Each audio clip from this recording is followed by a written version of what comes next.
everybody, Sammy here, and welcome to my brand new YouTube channel. A channel meant for everything nerdy, weeby, weird, strange, pop culture-y, anything that we find interesting. For my first episode, I was going to talk about Endgame, but A, my set is already displayed this way, and B, something else had me a little more shook, and that would be the one, the only Game of Thrones.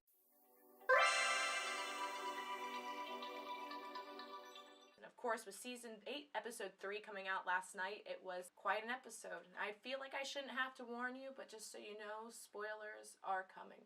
So, what about this episode had everybody just done? It is everything we needed out of the battle for Winterfell and then some. This episode was a cinematic genius. The music, the visuals, the CGI, everything about it was perfect. The general consensus that I'm seeing from my friends and people online, anybody who's into Game of Thrones, that this episode was pure anxiety for us die-hard fans and even the people just watching it. The way it was shot, the silence, the slow build-up of music, it brought you to a place where you felt like you were there and dead. And I know I can speak for myself that my death grip on my tissues that I had to come prepared with was strong. I was expecting a lot more people to die this episode, a lot of our favorites, but surprisingly a lot of them lived. I definitely combed through the last 14 minutes of this episode a second time, pausing at specific points so I can see if my favorite characters were still alive. The cinematics of this episode were probably one of the best parts. Downright favorite scene of mine cinematically was when the Dothraki were running into battle with their flaming swords straight into the army of the undead, and you watched them almost like a sea cross the screen in front of Dany and Jon, and it was just gorgeous and beautiful. That and the dragon fights amongst the clouds, the way the bodies ran into the army and just covered them like a sea. It was very reminiscent of the Battle of Bastards. After watching this, I don't even know if I need the rest of the show anymore because I got everything I wanted. But we have to go over a few things. I think those are the key deaths of this episode. The first death I would love to talk about, of course, is the Theon Greyjoy death. Our boy Theon, what a beautiful way to do someone's story arc. The way we started out with this cocky little boy, ironborn through and through, and wanted to go over and please his father and whatever, to this strong, loving character we have now is phenomenal. And his death, when Bran turns to him and goes, "Theon, you're a good man,"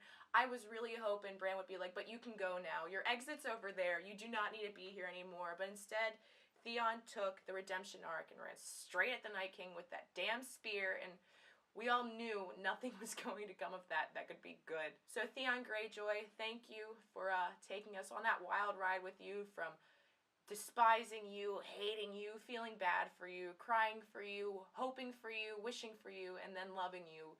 Well done. The next death we have to talk about is the one, the only Jorah Mormont. I mean, just like the death of Theon, it was a death that was needed. It was just really well done, but I don't think a lot of people realize what the death of Jorah means for Dany. Dany has lost her one true supporter. The Dothraki are gone, most of the Unsullied are gone, and as we saw in last week's episode, Grey Worm and Missandei have no reason to stick around, in which we all thought Grey Worm was going to die because he did the mistake of making plans for the future, and though we have another battle ahead of us that might make that prediction true, so far they have lived. Dany is the only true character that's 100% alone, and we even see her dragons falling into line with Jon Snow and his gang. She may have won the support of the North through this war, but Dany is truly alone in this. The other death we need to talk about is Lady Mormont. The saddest death. So Lady Mormont was definitely a fan favorite. This ferocious little bear cub just destroyed in this show. I would prefer her alive, but her death was phenomenal. To have this small little girl take out one giant undead giant was awesome. And I'm not gonna lie, as a super fan, I was kind of glad to see Wan again, but when she was thwack-handed across the courtyard by this giant, my heart dropped. And I was sitting there going, no, no, no, no, no, no, no. When she gets back up and grabs that spear and shoves it right through his eye, amazing.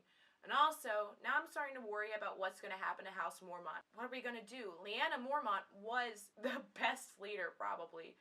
As we've noticed in the show, the Mormonts don't really make it through, do they? We need to talk about Jon for a minute, because Jon spent most of this battle looking very, very confused. Even though he doesn't want leadership and he seems to fumble it every time, Jon brings people together. Jon is a public speaker. Is he a leader? No, but I think Jon has a way of riling up the masses to get them to come together. I think Jon is very much kind of like Robert Baratheon in the sense where he doesn't want power, and we saw what happens when we put a king on the throne who does not want power. Dany, on the other hand, I don't think is going to make as good of a ruler as we think either. We've seen Dany go a little mad this season. The way she handles people and the way she demands power, it's very Cersei Lannister, it's very crazy Targaryen ruler. She needs to be able to connect with her people, and it's different than when she was over in Meereen, because she was freeing the slaves, she was giving them a new life, that gave them hope, and that gave her love of her people. But over here in Westeros, she can't win people's love through giving them something they didn't already have. The most she can offer, yes, is a just, fair ruler, but even then, we're not 100% sure if we've seen that. I mean, we saw it when Jon revealed that he was actually Aegon Targaryen. The first thing she said was, oh, I have family life. No, no, no. It was, you have a claim on the throne. But the one thing about Dany in this episode, I was very happy to see. There was no, I'm a sad little princess, hide me. It was, I will fight with you, beside you, for you. I just hope, watching this battle and how helpless it was, and watching so many people that she accumulated die, it's going to humble her, because Dany needs to be humbled. We need to talk prophecies, because the death of the Night King was beautiful and unpredicted. I don't think a lot of people thought that Arya was going to be the one who kills the Night King. The way they handle prophecies in the show is prophecies are unpredictable and not always absolute. On top of that, there's always talk that there's a lost in translation issue, misinterpreted over the years or mistranslated. I'm not 100% sure if I'm sold on the fact that Arya is Azor Ahai. What I am absolute on is that dagger she uses is such as a powerful weapon. I mean, it's the dagger that started it all. It's almost poetic. The dagger that was meant to kill Bran and keep him silent and keep the realm going as it was, which was a mess. That dagger was a pivotal tool in the demise of the Night King. She was the only one that would have been able to. Jon, Dany, everybody else who fights in this show, they do it with big shows of force. Meanwhile, Arya fights swift as a cat, silent as the wind. She sneaks in and does her work and does it beautifully. Being able to watch it go from Bran having this epic stare-off with the Night King, because I think they're both the king of staring, that cinematic genius of her jumping over the Night King's shoulder. When the dagger dropped, me and everybody in the room stood and screamed, and I feel so bad for everyone in my apartment complex, because I'm sure we woke the dead. It was amazing. I'm also on the train of thought that the death of the Night King, although epic and wonderful and just soul-crushingly satisfying, I mean, I felt like it was almost too easy. Another thing that worries me about this episode is the touch of the Night King on Arya. So the idea of the White Walkers not being completely over thanks to the touch of the Night King is a strong one. And I know the usual rule is if we watch a death on screen, they're dead. Deaths off screen mean they're not dead. We watched all of the White Walkers and the undead kind of dissipate into almost an endgame form of fizzling off into death. Where are they going to take this? Is the Night King going to come back? With the death of the Night King, I almost feel like House Stark loses something, because their motto is winter is coming, and if winter is no longer going to come, like, what happens from here on out? I cannot wait to see the upcoming battle with Cersei Lannister, because Cersei has been built up as this horrible creature throughout the entirety of this show. I don't know if the battles can get more epic from here. And that brings me to who is going to kill Cersei, because now we've seen that Arya kills the Night King. There's no way they're going to give both major deaths to Arya, which means I think the Wood Witch's prophecy is going to come true. I would love for Jaime to be able to kill Cersei, because we know what goes on between them. Tyrion would also deserve the kill, because Tyrion has been tortured by not just Cersei, but his entire family. And I think him ending so many people in the Lannister line would be gold. One thing I can say about this episode as well is that Cersei's plan worked. We watched the Night King get taken out. We watched the armies of the Starks and the Targaryens be diminished. And so this battle with Cersei coming up is going to be a rough one. In the end, Game of Thrones, you got me. It was everything I didn't even know I needed. And I'm so happy that Podrick, Tormund, Sam, Jaime, Brienne, everybody is still alive. And we keep our pivotal players. I just really hope the finale to this can hold up to this episode. I don't think I can ever sit through a battle of any epic proportions like that ever again. I don't think anything will be the same. I don't think anything could be as beautiful. This show knows how to do its battles. The way that we felt so hopeless for our characters, the way we panicked with them. Oof.